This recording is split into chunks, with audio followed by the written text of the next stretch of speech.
Hey everyone, welcome back to my Healer Leftover series, in which I talk about healing concepts that don't always make it into guides, but are still important. Today, I want to talk about slidecasting. Slidecasting is exactly what it sounds like. It's a technique used by healers and other casters to move and cast simultaneously. Whenever you're casting a spell, a cast bar appears, counting down the remainder of the time until the spell fires. While you're casting, the game periodically checks to make sure you haven't moved from your original cast position. If it detects you've moved, the spell will cancel. However, if you start moving after the last check the game makes, but before the end of the cast bar, you'll be able to finish your cast even though you've moved. Here's what it looks like.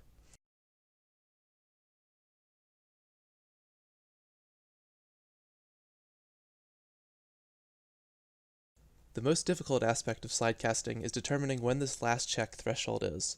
What's interesting is that this threshold is dependent on your own latency, or ping, so it's different for everyone.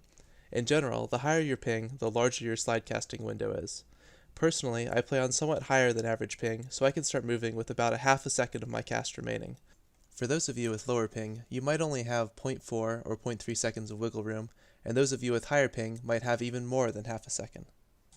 Determining how much of a slidecasting window you have is fairly simple. Find a dummy, start a cast, and figure out how early you can move without it canceling by simple trial and error. Once you have a rough approximation of what you can get away with, double check to make sure you really can't squeeze out anymore.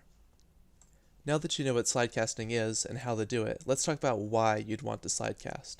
The main purpose of slidecasting is to maintain uptime in situations where a small amount of movement is required and you don't have any other movement tools you'd rather use. The most common situation where slidecasting is powerful is when an AoE is coming and you're slightly in its path or range. You only need to move a small amount to dodge this AoE. Normally, you'd have to either move without casting, or worse, cancel a cast and then move. However, with a well-timed slidecast or two, you can continue casting while also slowly moving out of harm's way. There are tons of situations that can be remedied with some good slidecasting. For example, at the beginning of Voidwalker Savage, the boss uses Doomvoid Cleaver, spawning ghosts behind each player. After you dodge these ghosts, the group needs to take a stack marker together, and then move to dodge the incoming Doomvoid Slicer or Guillotine. If you're playing White Mage, you have pretty much no movement tools for this entire phase. However, you can slidecast your way through all of these mechanics with enough practice. You can also set up situations for yourself that enable slidecasting. For example, during the massive landslide phase of Phase 1 Titan, he performs 2 half-room cleaves, one after another. If you position yourself close to the safe spots of both cleaves, you can make the amount of movement to dodge the second cleave minimal, allowing you to slidecast between the two safe spots. I talk about slidecasting with respect to White Mage because it's particularly powerful on this class.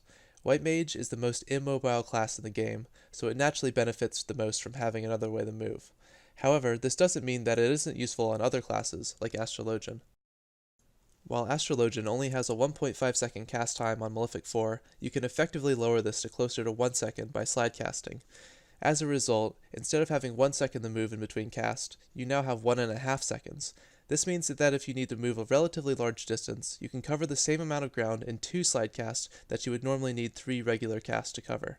For some mechanics, this can be the difference between being able to cast and having the drop casts to move. Now, while slidecasting is certainly a powerful technique, it isn't always the right tool for every situation.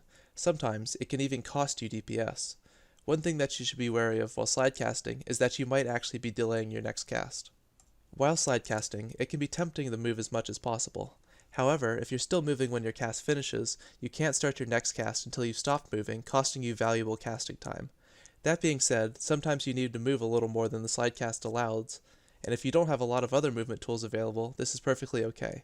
Situations like this come up a lot in Leviathan Savage, where you need to dodge pairs of temporary currents, but want to hold larger movement resources for upcoming mechanics.